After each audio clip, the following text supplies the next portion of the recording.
বিসমিল্লাহির রহমানির রহিম। আজকের এই অনুষ্ঠানের সম্মানিত সভাপতি, অনুষ্ঠানে উপস্থিত সম্মানিত সকল অতিথিবৃন্দ, মেম্বার্স অফ ডিপ্লোম্যাটিক কোর এবং উপস্থিত শিক্ষকবৃন্দ এবং ওই যে উপরে বসে আছে সব ছোট্ট বন্ধুরা, আসসালামু আলাইকুম।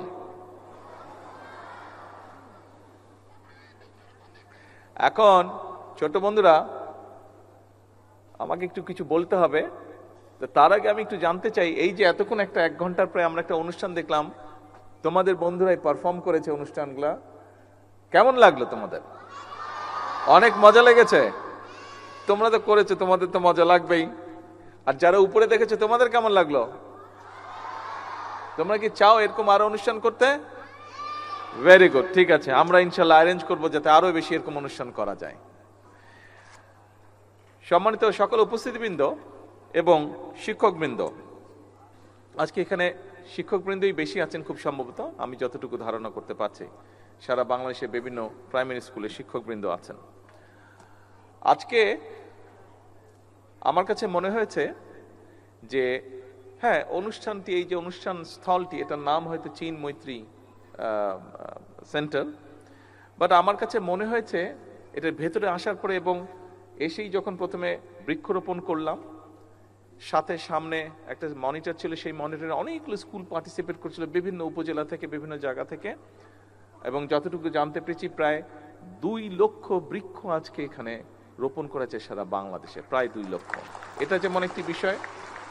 তারপরে আসলাম প্রায় সবগুলো জেলা থেকে, প্রায় 64টি জেলার সবগুলো জেলা থেকে এক একটি করে স্টল ছিল, এবং সেই স্টলগুলোতে দেখলাম আমাদের বন্ধুরা, ছোট ছোট বন্ধুরা প্রাইমারি স্কুলের এবং সাথে টিচাররা কি সুন্দরভাবে স্টলটি সাজিয়েছেন, কে কিভাবে কার স্কুলে কি করছেন, তারা তাদের স্কুলটা কিভাবে চালাচ্ছে, কি কি উদ্যোগ নিয়েছে, কি কি কাজ করছে, সবকিছু খুব সুন্দরভাবে বিভিন্ন জায়গায় ফুটিয়ে তুলেছে। তারা বিভিন্ন জিনিস তৈরি করছে, বাচ্চারা সেগুলো তারা ফুটিয়ে তুলেছে। তারপরে এখানে আসলাম, এখানে বিভিন্ন রকম আমরা গান শুনলাম, আমাদের ছোট বন্ধুদের কবিতা আবৃত্তি শুনলাম, নাচ দেখলাম, বিভিন্ন রকম ডিবেট দেখলাম, আমরা বিভিন্ন রকম পারফরমেন্স দেখলাম। পুরো জিনিসটা আমার কাছে মনে হয়েছে একটি কারখানার ভিতরে আমি ঢুকেছি, যেই কারখানাতে তৈরি হয় বাংলাদেশের কারিগর। আগামী দিনের বাংলাদেশ যারা গড়বে, আগামী দিনের বাংলাদেশ যারা তৈরি করবে, সেই কারিগর তৈরির কারখানাতে মনে হয় আমি আজকে এসে দেখলাম। আজকে এটাই হচ্ছে আমার সবচেয়ে বড় পাওয়া। আমরা যারা এতদিন বিভিন্নভাবে চেষ্টা করেছি আমাদের দেশকে গড়তে, আজকে এর মধ্যে আরো কয়েকটি অনুষ্ঠান আমি দেখেছি।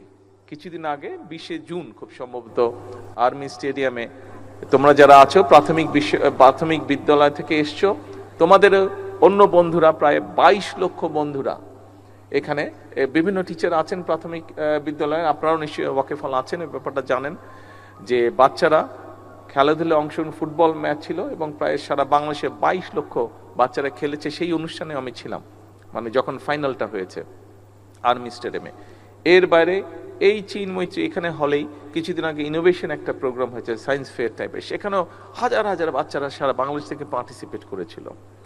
আর আজকে সবকিছু মিলিয়ে মনে হচ্ছে সত্যি একটু হয়তো আমাদের বেগ পেতে হচ্ছে, কিন্তু ইনশাল্লাহ আমরা বাংলাদেশকে একটা সুন্দর দেশ গড়তে যেই কারিগরদের লাগে, সেই কারিগরদেরকে আমরা গড়ে তুলছি আস্তে আস্তে। সম্মানিত উপস্থিতিবৃন্দ, শিক্ষকবৃন্দ এবং আমার বন্ধুরা, তোমাদের সাথে, আপনাদের সকলের সাথে আমি আমার 2-1টি বিষয় একটু আলোচনা করতে চাই। নিশ্চয়ই আপনারা কম বেশি সকলে অবগত আছেন যে আমরা সরকার গঠনের আগে আমরা বলেছিলাম শিক্ষা ব্যবস্থাটাকে আমরা কিভাবে গড়ে তুলতে চাই।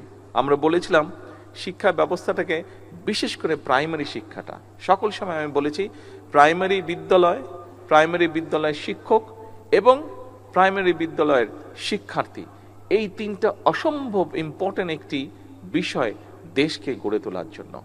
যেমন শিক্ষকদের পাশে এসে আমাদেরকে দাঁড়াতে হবে। আমরা জানি শিক্ষকদের কিছু সমস্যা আছে তাদের, সেটি আমরা চেষ্টা করছি সেই সমস্যাগুলোকে অ্যাড্রেস করতে। একই সাথে আমরা যদি আজকে প্রাইমারি স্কুলের শিক্ষকদেরকে যদি আমরা সঠিক ট্রেনিংয়ের মাধ্যমে সঠিকভাবে গড়ে তুলতে পারি, তাদেরকে সঠিক ট্রেনিং দিতে পারি, তারা তাদের সেই ট্রেনিংটা, সেই শিক্ষাটা তারা শিক্ষার্থীদের কাছে পৌঁছে দিবেন, যার ফলে শিক্ষার্থীরা অর্থাৎ প্রাইমারি স্কুল থেকে একটা শক্ত বুনিয়াদ গড়ে উঠবে ভালো কিছুর। এবং সেই জন্যই আমরা চাইছি সেখানে লার্নিং উইথ হ্যাপিনেস এই বিষয়টিকে ওখানে ইনক্লুড করার জন্য। যা আমি আজকে স্টলগুলো, প্রত্যেকটা স্টলে হয়তো এক পিঞ্চ করে আমি ছিলাম, কিন্তু প্রত্যেকটা স্টলে আমি চেষ্টা করেছি বাচ্চাদের কথা শোনার জন্য, শিক্ষকদের বক্তব্য শোনার জন্য। আমি সেখানে দেখেছি যে এরই ভিতরে শিক্ষকরা বাচ্চাদেরকে নিয়ে অলমোস্ট সবগুলো স্টলে আমি দেখেছি, যতগুলো স্কুল আছে সবগুলো স্কুলে দেখেছি লার্নিং উইথ হ্যাপিনেস এই বিষয়টিকে মোটামুটিভাবে ওনারা ইন্ট্রোডিউস করে ফেলেছেন এর ভিতরে। আমরা জিনিসটাকে আরও সুন্দরভাবে চেষ্টা করব অর্গানাইজ করে নিয়ে আসতে। যে সকল স্কুল এর মধ্যে শুরু করে ফেলেছেন, কেউ এসেছেন এখানে, অনেকেই হয়তো আসতে পারেননি, সকলকে যারা এসেছেন তাদের মাধ্যমে, মিডিয়ার আছে এখানে, মিডিয়ার মাধ্যমে আমি সকল বাংলাদেশের সকল স্কুলকে আমি ধন্যবাদ জানাই এই প্রসেসটা শুরু করার জন্য। একটি বিষয়, আজকে এখানে শিক্ষক যারা উপস্থিত আছেন, শিক্ষকের বাইরেও শিক্ষক টিচার্স যারা উপস্থিত আছেন তাদের বাইরেও অনেকে এখানে নিশ্চয়ই গার্জিয়ান আছেন, সবাইকে লক্ষ্য করে একটি বক্তব্য, একটি কথা আমি একটি বিষয় উল্লেখ করতে চাই। সেটি হচ্ছে যে দেখুন, আমার মনে হয় একটি স্কুলে দেখলাম যে তারা খুব সুন্দর একটি জিনিস করেছে। লাইট, আমাদের যেরকম ট্রাফিক লাইট থাকে, লাল, হলুদ এবং সবুজ ট্রাফিক লাইট থাকে, ওরকম স্কুলের মধ্যে বোধহয় ট্রাফিক লাইট করেছে, এবং ওই ট্রাফিক লাইটের মাধ্যমে তারা বোধহয় ওইটা কন্ট্রোল করে, তারা তখন ক্লাসে ঢুকে যায়, যে কখন ক্লাসে ঢুকতে হবে কখন না। খুব সুন্দর একটি সিস্টেম। কিন্তু এই রকম জিনিসগুলো, অর্থাৎ রাস্তায় চলার সময় লাল দেখলে থামতে হবে, রাস্তায় চলার সময় সবুজ দেখলে যেতে হবে, হলুদ দেখলে থামার প্রস্তুতি নিতে হবে, এই বিষয়গুলো, এই শিক্ষাটি, আমি মনে করি এই শিক্ষাটি শুধুমাত্র প্রাথমিক টিচার যারা আছেন তারাই একমাত্র এটি বাচ্চাদের মনের মধ্যে দিয়ে দিতে পারবেন। অর্থাৎ আমি যেই জিনিসটি বলতে চাচ্ছি এই উদাহরণটি দিয়ে, যে আমরা যদি আমাদের ভবিষ্যৎকে সুন্দরভাবে গড়ে তুলতে চাই, তাহলে আমাদের যেগুলো ভ্যালুজ আছে, আমরা অনেক সময় খুব দুঃখজনক কিছু কিছু বিষয় দেখি বিভিন্ন জায়গায়, কিন্তু আমরা সকলে মিলে যদি সচেষ্ট হই, বিশেষ করে প্রাইমারি স্কুলের শিক্ষক যারা আছেন, আমরা যদি তাদের সহযোগিতা পাই, তারা যদি আমাদেরকে সহযোগিতা করেন, নিশ্চয়ই তারা সহযোগিতা করবেন, তারা যদি এগিয়ে আসেন, তাহলে এই বাচ্চাদের মনে আমরা ভ্যালুস বা এথিক্স যেগুলো আছে সেগুলো আমরা তাদের মনের মধ্যে দিতে পারি, তাদেরকে সেই শিক্ষা, সেই জ্ঞানটি আমরা দিতে পারি। এবং আমি মনে করি ব্যক্তিগতভাবে একটি জাতির জীবনে যদি এথিক্স এবং ভ্যালুস শিক্ষা থাকে, তাহলেই আমরা একটি শক্তিশালী, সুন্দর, ডিসিপ্লিন একটি জাতি হিসাবে আমরা গড়ে তুলতে পারবো ধীরে ধীরে নিজেদেরকে। আমরা আগামী দিনে সিলেবাসগুলোর মধ্যে আমাদের বিভিন্ন সামাজিক বলেন, ধর্মীয় বলেন, যে এথিক্স বা ভ্যালুসগুলো আছে, পারিবারিক ভ্যালুস বলেন, সামাজিক ভ্যালুস বলেন, ধর্মীয় ভ্যালুস বলেন, এইগুলোকে আমরা ইনক্লুড করতে চাই।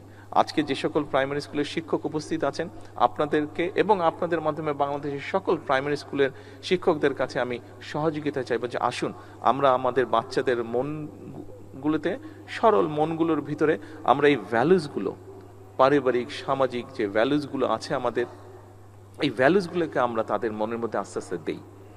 আমি আরেকটি জিনিস মনে করি, যে শুধু বাচ্চাদেরকে পড়ালেই হবে না, শুধু ক্লাসরুমে আসবে, ক্লাসরুমে পড়বে, আবার বাসায় চলে যাবে। আমি মনে করি তাদেরকে আমাদের কালচার, এই যে আমরা এখানে এত সুন্দর কালচারাল শো দেখলাম, আমরা শুধু এই কয়েকজনের মধ্যে না রাখি সীমাবদ্ধ, আমরা সরকার থেকে উদ্যোগ নেওয়ার চেষ্টা করছি। আমরা যদি শিক্ষকদের সহযোগিতা পাই, নিশ্চয়ই আমরা সেটি সকল বাচ্চার কাছে পৌঁছে দিতে পারবো। কারণ একটি জাতি শুধু যদি শিক্ষা থাকে, তাহলে কিন্তু আমার মনে হয় না জাতি হিসাবে তারা শক্ত বুনিয়াদের উপরে গড়ে উঠতে পারবে। শিক্ষার সাথে সাথে যদি কালচার না থাকে, একটি জাতির নিজস্ব, যা শত হাজার বছর ধরে গড়ে উঠে, কালচার বা ঐতিহ্য গড়ে ওঠে, এই বিষয়গুলো আমাদের বাচ্চাদেরকে জানাতে হবে, এই বিষয়গুলো তাদেরকে আমাদের ভিতরে দিতে হবে।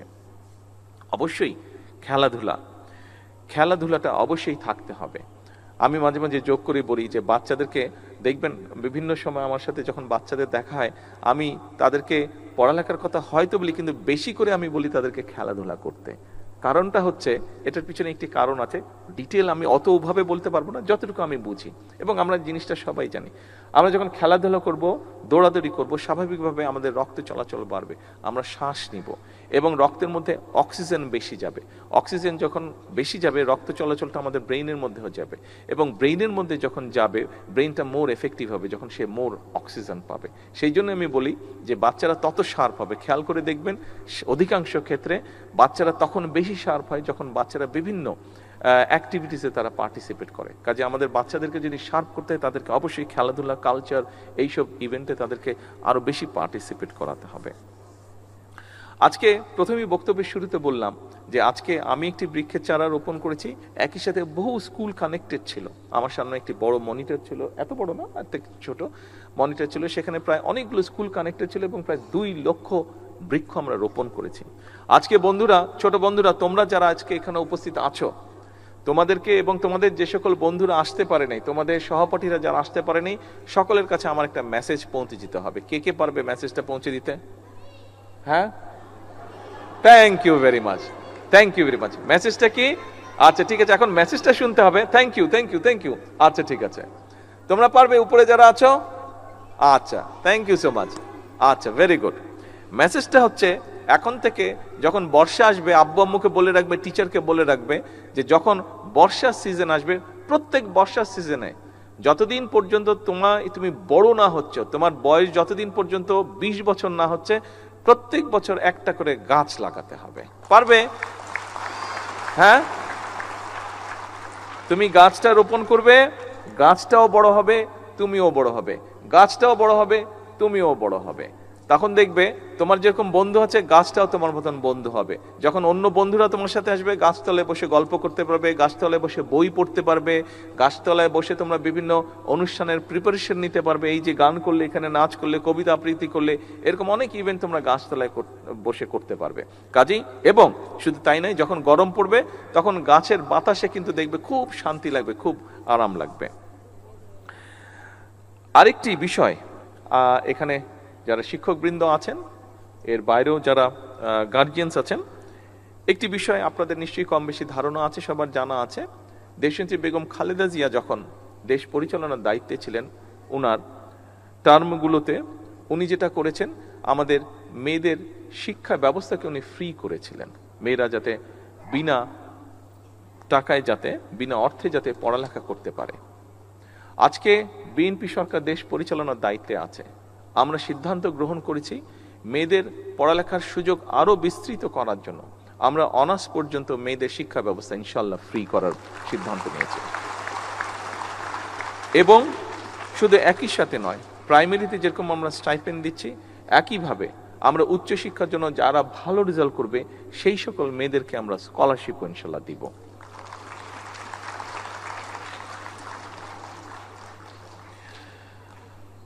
আমরা আরেকটি সিদ্ধান্ত নিয়েছি, ছোট বন্ধুরা, তোমরা যারা এখানে আছো, তোমাদের অনেক বন্ধু আছে, যেমন আমি একটা 2-3টা স্টলে আমি একটা জিনিস দেখেছি, যে তোমাদের স্কুলগুলোতে তোমরা একটা কর্নার করেছো, যেই কর্নারে তোমরা একটা ব্যাংকের মতন রেখেছো, যে যতটুকু পারো তোমরা সেখানে কন্ট্রিবিউট করো এবং তারপরে 3 মাস পর পর মনে হয় তোমরা সেটা ওপেন করো। তোমাদের যে সকল বন্ধুরা নতুন কাপড় কিনতে পায় না, তারা সেখান থেকে নিয়ে সেটা কাপড় কিনে, তাই না? তোমরা কে কে জানি করেছো না এরকম? কোন কোন স্কুলে আমি দেখেছি এরকম। ওটাকে কি জানি একটা নাম দিয়েছে ওরা, ভালো কাজের, হ্যাঁ রাইট, ভালো কাজের বক্স, এরকম একটা নাম দিয়েছো। তো আমরাও তোমাদের সেই সকল বন্ধুরা যারা, সবাই তো আর নতুন, অনেক সময় নতুন কাপড় কিনতে পারে না, নতুন স্কুল ড্রেস কিনতে পারে না, আমরা সেই জন্য সিদ্ধান্ত নিয়েছি, শিক্ষকবৃন্দ এবং উপস্থিত সকল সুধীবৃন্দ, আমরা সিদ্ধান্ত নিয়েছি সরকার থেকে যে আমরা পর্যায়ক্রমিকভাবে বাংলাদেশের প্রাইমারি স্কুলের ক্লাস 1 থেকে ক্লাস 5 পর্যন্ত সকল বাচ্চাকে আমরা নতুন স্কুল ড্রেস দেবো ইনশাআল্লাহ। আমরা এর মধ্যে দেখেছি মিড ডে যে মিলটি আছে প্রোগ্রামের, আমরা দেখেছি এর মধ্যে আমরা কাজ করছি বিভিন্ন কারণেই, আবহাওয়াগত কারণে, বিভিন্ন কারণে এটার কোয়ালিটিটা মেনটেন করা সম্ভব হয় না, হয়ে ওঠে না। আমরা এটার উপরে কাজ করছি, আমরা আশা করছি দ্রুতই এ ব্যাপারে আমরা একটা সমাধান বের করতে পারবো এবং বাচ্চারা যাতে ভালো খাবার খেতে পারে, যেটা তাদের জন্য পুষ্টিকর হিসাবে কাজ করবে, যেটাতে তারা এনার্জি পাবে, যেটাতে তারা শার্প হবে তাদের মেমোরি, সেগুলোতে আমরা কাজ করছি। শিক্ষকবৃন্দ, আপনাদের জন্য একটি বিষয় আছে। আপনারা যাতে, আমি প্রথমেই বলেছি যে স্বাভাবিকভাবে আমরা জানি যে সশস্ত্র বাহিনী বা সেনাবাহিনী বা এই সশস্ত্র বাহিনীর সদস্যরা যত বেশি ট্রেনিং করে তারা তত এক্সপার্ট হয়, তত তারা পারদর্শী হয় তাদের কাজের ক্ষেত্রে। ঠিক সেক্ষেত্রে সেভাবে আমরা মনে করি যে আপনাদের ট্রেনিংটা যত ভালো হবে, আপনারা তত আন্তরিকতার সাথে এবং তত ভালোভাবে আপনারা আমাদের শিক্ষার্থীদেরকে শিক্ষা দেওয়ার সুযোগ পাবেন বা আপনাদের জন্য সুবিধা হবে। সেজন্য আমরা আপনাদের ট্রেনিং আরও কীভাবে বেটার করা যায়, কীভাবে আরও বেটার ট্রেনিং দেওয়া যায়, সেটির ব্যাপারেও আমরা পরিকল্পনা গ্রহণ করছি। আমি আশা করি ইনশাল্লাহ অতি শীঘ্র আমরা এই কাজটি শুরু করতে পারব। এবার আমি আমার একটি চিন্তা আপনাদের সকলের সাথে, ছোট বন্ধুরা মন দিয়ে শুনবে, একটা কথা কিন্তু বলবো আমি এবার। শিক্ষকবৃন্দ আছেন এখানে, সকল উপস্থিতিবৃন্দ আছেন, আপনারা যারা শুনতে পাচ্ছেন আমার কথা বা দেখছেন, আমি আমার একটি চিন্তা আপনাদের সাথে শেয়ার করতে চাই। দেখুন, আমরা আজকে এখানে অনুষ্ঠানের শুরুতে সারা বাংলাদেশে প্রায় 2 লক্ষের মতন গাছের চারা রোপণ করেছি। এটি প্রকৃতিতে প্রকৃতি যাতে সুন্দর থাকে, ভালো থাকে, তার জন্য আমরা এই কাজটি করেছি। আমাদের এমনি সরকারের পরিকল্পনা আছে যে আগামী 5 বছর ইনশাল্লাহ সারা দেশে আমরা 25 কোটি বৃক্ষ রোপণ করব। কেন রোপণ করা প্রয়োজন, বৃক্ষের সংখ্যা বাড়ানো কেন প্রয়োজন, এটি কম বেশি আপনাদের ধারণা আছে, আমি সেই ডিটেল বিষয়টিতে যাচ্ছি না আলোচনায়। একটি চিন্তা আছে আমার মধ্যে, সেটি হচ্ছে যে দেখুন, প্রায় আমরা সোশ্যাল মিডিয়াতে দেখি, বিভিন্নভাবেও দেখি যে প্রকৃতির অংশ শুধু গাছপালা না, আমরাও প্রকৃতির অংশ মানুষ হিসাবে, কিন্তু গাছপালা বা মানুষ বলেন, এর বাইরেও প্রকৃতির অংশ আছে, বিভিন্ন পশু পাখি বলেন, এগুলো আমাদের প্রকৃতির অংশ। এবং আল্লাহ তাআলা এই পশু পাখি সবকিছু কিন্তু আল্লাহ তাআলা সৃষ্টি করেছেন আমাদের জন্যই, বিভিন্নভাবে বিভিন্ন প্রয়োজনে, আমাদের প্রয়োজনেই আল্লাহ তাআলা সৃষ্টি করেছেন এইসব পশু পাখি। কিন্তু আমরা বিভিন্ন সোশ্যাল মিডিয়াতে অনেক সময় দেখি, বুঝেই হোক না বুঝেই হোক, আমাদের মধ্যে অনেকেই আছে যারা পশু পাখির প্রতি খুব নির্দয় হয়ে থাকে, বিভিন্নভাবে নির্দয় আচরণ করে পশু পাখির প্রতি। ছোট বন্ধুরা, এখানে তোমরা যারা উপস্থিত আছো, তোমাদের কাছে আমি একটা হেল্প চাই। সেই হেল্পটি হচ্ছে, তোমরা যেমন গাছ লাগাবে প্রতি বছর একটা করে, যদি সম্ভব হয় তোমরা চেষ্টা করবে 2-3 জন বন্ধু মিলে একটা করে, সেটা মুরগি হোক, সেটা একটি গরু হোক, সেটা একটি হাঁস হোক, সেটা একটি খরগোশ হোক, সেটা একটি কচ্ছপ হোক, সেটা একটি ছাগল হোক, সেটা একটি বিড়াল হোক, অথবা সেটা একটি কুকুর হোক। আমি যেটি বলতে যাচ্ছি উপস্থিতিবৃন্দ, আমাদের এই ছোট বন্ধুদের মধ্যে সারা বাংলাদেশে আমাদের যারা আছে ছোট বন্ধুরা, ছোট ছোট শিশুরা, এদের মনের মধ্যে আমরা কেন প্রকৃতির জন্য, সেটি পশু পাখি গাছপালা সবকিছুর জন্য আরো একটু আমরা এমন কিছু না কেন করতে পারছি না বা করছি না, যেটার জন্য এই প্রকৃতির প্রতি তাদের আরো মায়া মমতা বৃদ্ধি পাবে। আমি যেটি চিন্তা করেছি, এটা এখন আমরা ফাইনাল করিনি। আমি এখানে এডুকেশন ডিপার্টমেন্টের মিনিস্ট্রির 2 মন্ত্রী আছেন, অ্যাডভাইজার সাহেব আছেন, সেক্রেটারি সাহেবরা আছেন। আমার মনে হয় আমরা যদি একটা পরিকল্পনা গ্রহণ করি যে স্কুলগুলোতে যদি 3-4 জন বন্ধু মিলে যে কোনো একটা পেটকে যদি পালে এবং সেই পেটটা সম্পর্কে তারা বলবে, বড় করবে, তাহলে আমি মনে করি তাদের মনটা যেরকম নরম হবে, সেটি প্রকৃতির প্রতি হোক, পশু পাখির প্রতি হোক, সেটি মানুষের প্রতি হোক, তাহলে আমরা একটি মানবিক বাংলাদেশ মনে হয় খুব সুন্দরভাবে গড়ে তুলতে পারবো। যদি একটি মানবিক বাংলাদেশ আমাদেরকে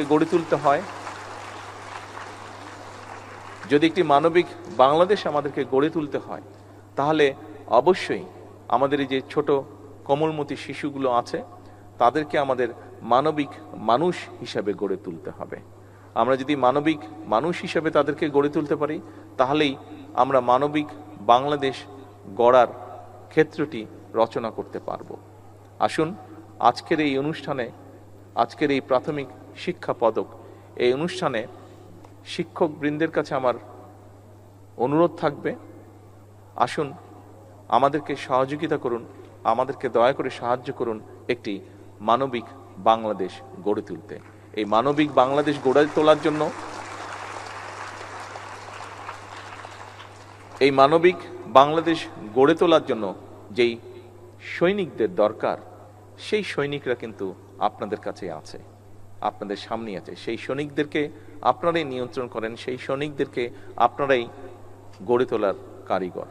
আজকে সেই কারিগরদেরকে যাতে আমরা মানবিক কারিগর হিসেবে গড়ে তুলতে পারি, সেই প্রত্যাশা, সেই সহযোগিতা, সেই সাহায্য চেয়ে শিক্ষকদের কাছে, সেই সাহায্য চেয়ে আমি আমার বক্তব্য শেষ করছি। আল্লাহ হাফেজ। বাংলাদেশ জিন্দাবাদ।